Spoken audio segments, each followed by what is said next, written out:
Thanks for choosing us for your evening viewing. Stay tuned, because up next, Aditya reports on the latest Star Wars SDI circumstances. Hello and welcome back to MTV Top 5. Johnny Tornado here, talking about Star Wars. No, not the radical movie from 1977, but the Strategic Defense Initiative. Conceived in 1983 by Ronald Reagan, it increased military funding to help America defend itself from nuclear attacks against you. Problem is, a lot of them were a bogus waste of money, and Way Cool Wayne will count us down with MTV's 5 top Reagan money wasters. The MTV Top 5 Reagan Money Wastes. Number 5. Using magnets to launch a rocket 24 miles per second, requiring 500,000 amperes of current. Number 4. Increasing the size of the Navy from around 300 to 600 ships, including obsolete battleships. Number 3. A satellite that fires a watermelon powered by gravity. Number 2. A space laser powered by a nuclear explosion. And the number 1 Reagan administration money waste is a flying homing frisbee that punches in the intercontinental ballistic missiles out of the air. Now to Excellent Eddie for MTV Breakdown. As extreme as all that sounds, what's even more extreme is that all these projects were real. Project Checkmate, the 600-ship Navy, Operation Cabra, the homing overlay experiment, and the Brilliant Pebbles project, to be exact. All the SDI projects combined ended up costing the US government $40 billion. And even though it pushed America even further into debt, Reagan's military spending is often credited by causing the final fall of the Soviet economy as the USSR struggled to keep up in the arms race. Tune in next time when we count down the top 5 80s phrases that will never go out of style, my righteous viewers. This is Excellent Eddie signing off for the MTV Top 5 crew. Don't miss the latest update of the Afghanistan war coming up next. Reagan announced an escalation of support to the Mujahideen fighters. These Islamic holy warriors will be receiving training, CIA intelligence, and shoulder-mounted anti-aircraft rifles in their quest to rid Afghanistan of its Soviet-supported communist government. Well, that's not gonna end well. But you can't stop Debbie Downer. Wow, good for Reagan. I'm so glad that we're fighting the enemies of democracy. Democracy in Afghanistan? More like theocracy. Well, at least they won't be communists. I bet in a few years these extremists will be more dangerous than the communists are. How will they even attack us? They barely have an army. They'll probably just give money and sanctuary to dangerous anti-American terrorists. What are they gonna shoot our helicopters down with? Our own Stinger missiles or something? Ridiculous. Yeah, God, Debbie, you need to lighten up. But you can't stop Debbie Downer. Good morning and welcome to KGC Talk Show. Today is April 12th, 1989, and we are going to be recognizing a woman who has stepped into a realm that no other woman has stepped into before. Please help me in welcoming the 102nd Supreme Court Justice individual to serve in the federal government, Miss Sandra Day O'Connor. Thank you, America, and thank you. Well, Justice O'Connor, you certainly deserve to be recognized. And so what are some of your views on the current court cases that you're facing? Well, I'm a deciding voter in many of the court cases that I faced. I believe one of my first cases was I ruled it unconstitutional for a nursing school to reject applicants based on gender. Right. Right. You are truly an inspiration to women. We have some callers on the line. Caller number 1, what do you have to say? It's amazing that you overcame the criticism from the Liberal Party saying that you didn't have strong enough views. And the Conservatives that claimed you lacked the experience and knowledge. I couldn't have said it better myself. Thank you for being here, Miss Sandra Day O'Connor. Thank you. It's been a pleasure. Tonight, moral majority and religious conservatism. And now for our special Insight to History. Stay tuned as we investigate the past and return to the 80s, looking at one of the decade's most influential movements, the moral majority, and the rise of the religious right. Melinda Bradford has more on the story. Thank you, John. We've certainly made the right decision. Tonight we have a special guest speaker, Reverend Jerry Falwell, founder and leader of the Moral Majority for over 10 years. Alex Marshall can tell you more. Thanks, Melinda. An ordained Baptist minister, Mr. Falwell has been instrumental in the movements and has campaigned actively in support of several presidential candidates, among which are Jimmy Carter, Ronald Reagan, H.W. Bush, and I believe John Strauser has more on this fascinating topic. Actually, I don't. We turn now to our on-site Titan camera system.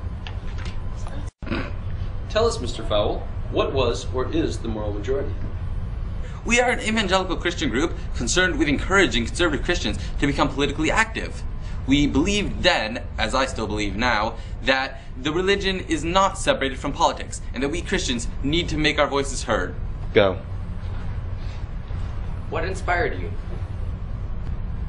Well, I noticed that America was straying further and further from its moral roots, and that the left was taking over the government. I felt that it was our duty as conservatives to stay strong and united, so we created the Moral Majority. And what was your group involved in? We had separate chapters in all 50 states devoted to advancing our cause on the local level. Things like pro-life campaigns and, in addition, Moral Majority members played a significant role in the elections of Jimmy Carter, Ronald Reagan, and George H.W. Bush. I confess, Reagan was my favorite. I heard about the man and attended several of his political rallies until I was convinced that he would be our next president. Even before he had been nominated by his own party, he had our great support. And is the moral majority still active today? If not, why did it end? To answer your first question, yes and no. The Moral Majority disbanded back in 1989, mostly due to lack of funds. However, in 2004, I had the good fortune to start another organization, the Moral Majority Coalition, whose aim is to continue the evangelical revolution and help conservatize politicians and help them get elected. I must say that over the years, we quite accomplished our goal. The religious right is here to stay. Thank you very much, Mr. Falwell.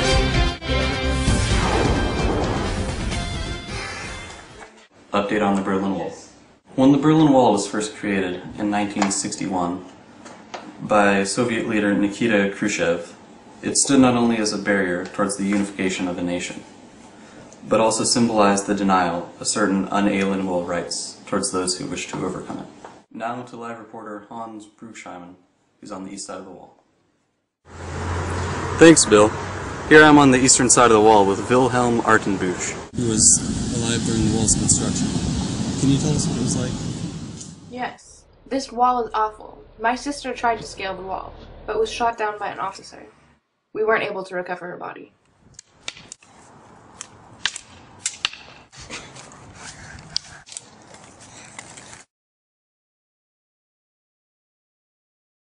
Here I am at the newly demolished Berlin Wall with Fritz, a traumatized Eastern German citizen.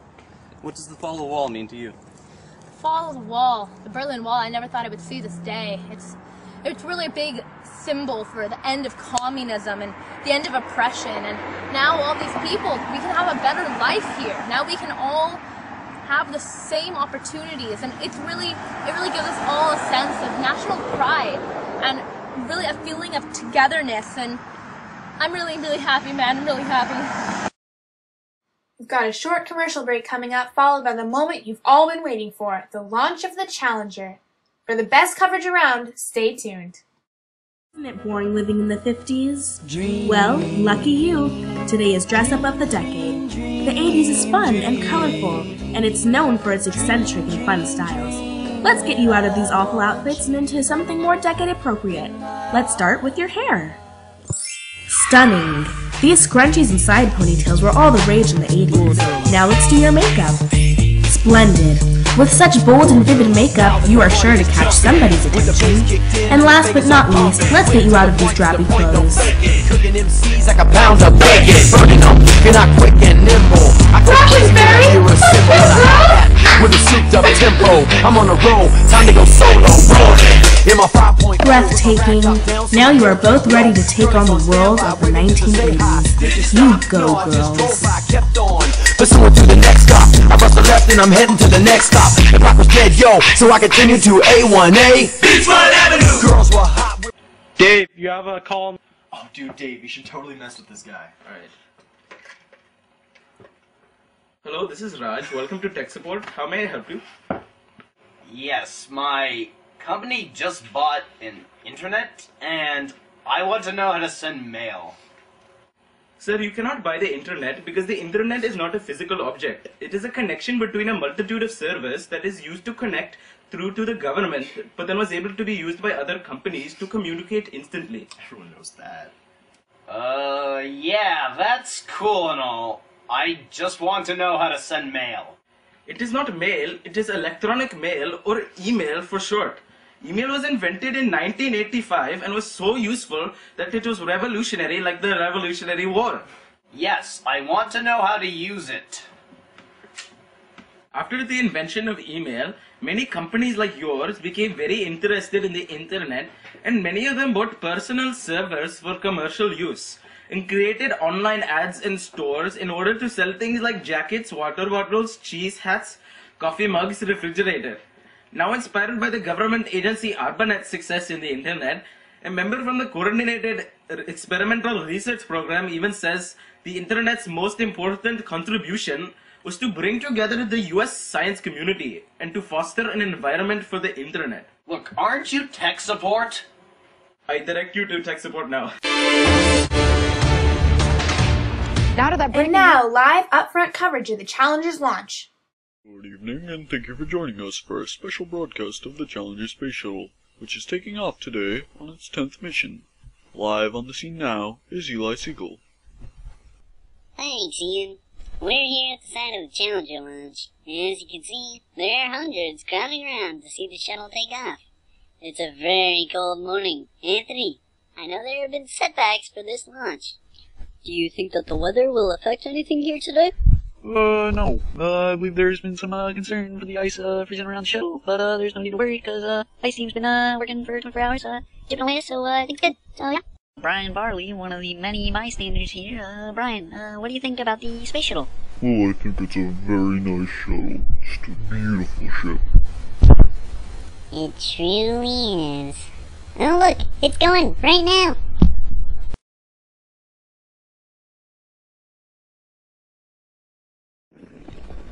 We had it, folks. The 10th launch of the Challenger space shuttle. Just as I imagined. Marvelous.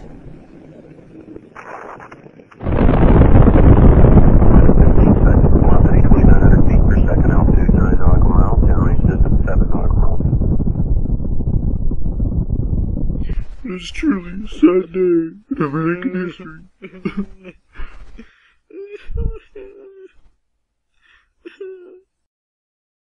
Turn it off! Henry, it's too hard to watch. Change the channel. And do you remember what to do after a nuclear attack? Duck and cover. You duck, and then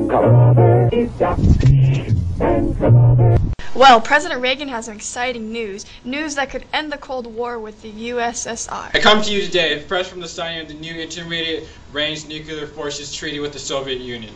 This treaty calls for a unilateral removal of all INF weapons from Europe and has already led to the destruction of nearly 2,700 nuclear weapons. This, combined with the missile technology control regime dictated towards nuclear non-proliferation between the free nations and of the world, are leading this way to a brighter and safer future, one free of war and threat of nuclear attack. Now I know, and knowing is half the battle. The Transformers! Of the two most revolutionary inventions of the decade are here to talk to us about their genius, today on 60 Seconds. Today we welcome Mr. Arthur Fry. Tell us about what you've been working on, Mr. Fry. This is a prototype of what I call the Post-it note. Right now it's only available in this version, but eventually we hope to be able to offer different sizes, shapes, colors, maybe even make them edible. Wyndham, take that note to the front of the class. Fascinating. Thank you so much for your time, Mr. Fry. Next up, Martin Cooper. Hello, Martin. Why don't you tell us about your new invention? Well, with 35 minutes of talk time and weighing only 2.5 pounds, this phone that I designed is truly a revolution in mobile phone technology. Wow, why don't you make a call and show us how it works? Sure.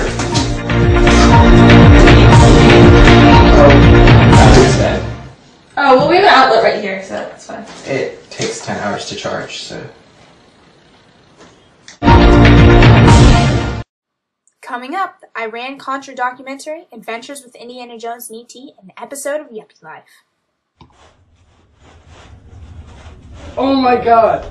It's Oliver North. Oh my god, it's Oliver North. Dude, how have you been? Seen better. Oh my god, we had such great times, do you remember that? Back in the day, oh my god, what was it? The hostage thing. Do you remember the hostage thing? Yes, I remember that, Ronald. Yeah, when when those 50 people got taken hostage, Iran didn't want to do anything about it because we arms embargoed them. So we gave the missiles to Israel, and Israel gave them to Iran, and we took the money. You remember that? That was so much fun. Come on. Yeah, I remember. No. And then we took that money, and who did we give it to? The Contras. We gave it to the Contras. You remember that? Oh my god, those guys were crazy. Yeah, in Nicaragua, I remember that. Yeah. Oh my god. Yeah, that was great. That was great stuff. And then we let them sell cocaine in South Central. Remember, we let the CIA. You let the that was you. You let the CIA let them smuggle coke into the country. That's you, Oliver. We started a crack epidemic. That's it, Oliver North.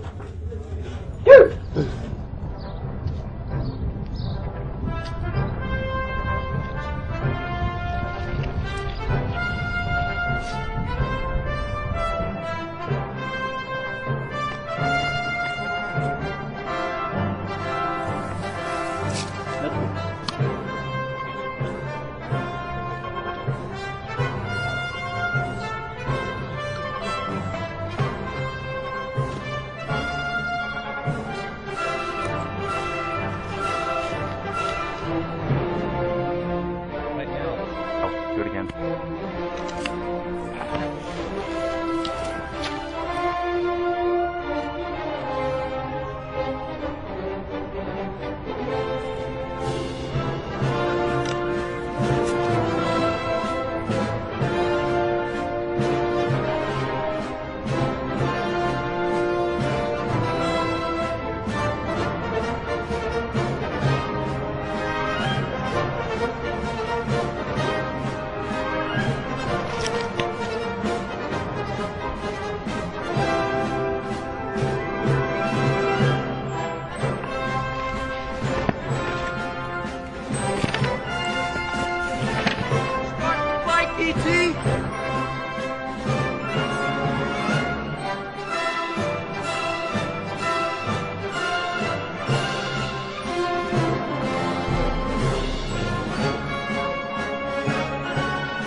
That was it.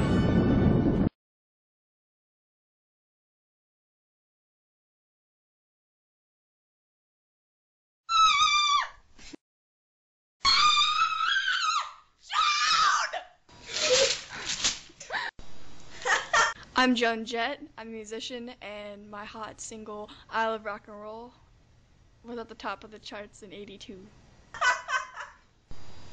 Yo, I'm Master G Rizzle. I'm 22, and I just got out of jail. Oh, damn. Bye. should have the neighbors check in. So yeah, like their house is pretty rad. So is their convertible. I like to use it when I go to gigs. Yeah, their convertible's pretty dope, especially those wild chill cars.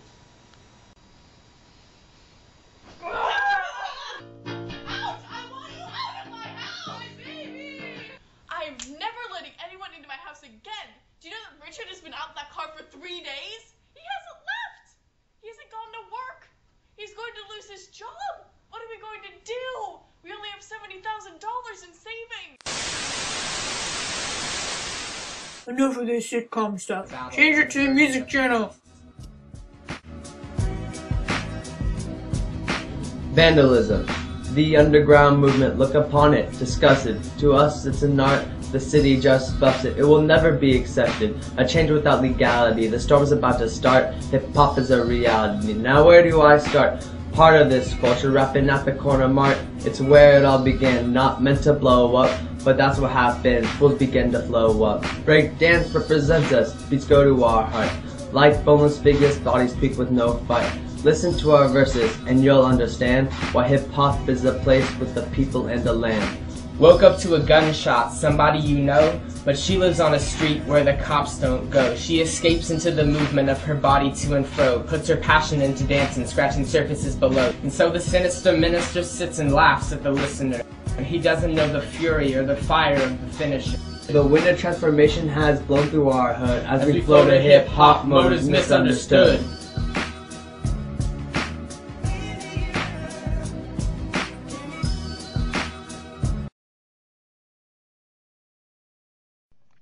Michael Jackson was born in Gary, Indiana. His father, although essential to his success, often beat him and made him feel inadequate. Michael exploded on the pop scene using his superior dance moves with the Jackson 5, a group he made with his brothers Jackie, Tito, Jermaine, and Marlon. Michael revolutionized popular music and dancing with his superior skills and flailing feet. He was also a handsome man until one day he fell during a complex dance routine and broke his nose. The subsequent rhinoplasties would forever alter his appearance. In 1982, Michael released Thriller, which would go on to become the highest selling album of all time, selling over 110 million copies and forever revolutionizing popular music.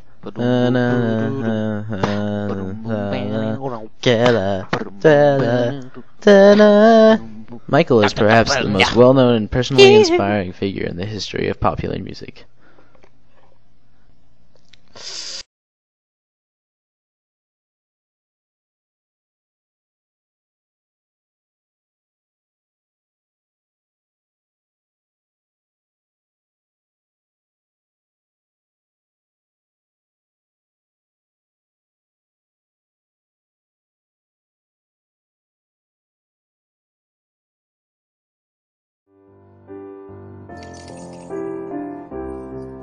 On the night of December 8th, 1980 was the date. On the Isle of Manhattan, let it be. John was walking with his bride, Yoko Ono at his side, back to the Dakota to go sleep. There was Chapman with a gun, pointed towards dear Lennon. Shots fired and it was done, let it be. Chapman was a bit psychotic, and Parker Field and Pod demonic. Catcher and the Rye was his Bible, it would seem. Beatles fans became suspicious, government's motives seemed fictitious. Nixon order Lenin's death, we will see. He is gone, but his art resonates in our hearts. Goodbye, dear John Lennon, rest in peace.